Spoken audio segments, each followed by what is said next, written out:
आणखी एक महत्त्वाची बातमी, आमची भूमिका ठरवणारा भाजप कोण? आमची भूमिका आम्हीच ठरवू. सांगली जिल्हा परिषद सत्ता स्थापनेवरून शंभूराज देसाईंना त्यांनी भाजपला हा इशारा दिलाय. चंद्रकांत पाटलांनी शिवसेनेला गृहीत धरून सत्ता स्थापन करण्यात आल्याचा हा दावा केला होता. यावरून मंत्री शंभूराज देसाई यांनी भाजपला हा इशारा दिलाय. मी म्हणणार होतो मगाशी, पण मी आवरलं बोलायचं. आमची भूमिका ठरवणारे भारतीय जनता पक्ष कोण? ते आम्ही वेगवेगळे लढलो ना. आमच्या धनुष्यबाणाच्या विरोधात त्यांची कमळचे चिन्ह होतं, त्यांच्या कमळ चिन्हाच्या विरुद्ध आमचं धनुष्यबाणाचं चिन्ह होतं.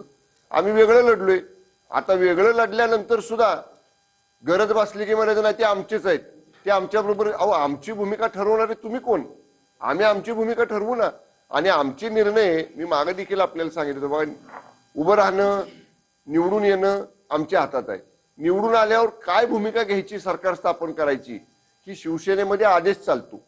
तो आदेश आदरणीय एकनाथजी शिंदे साहेब देतील ना आम्हाला.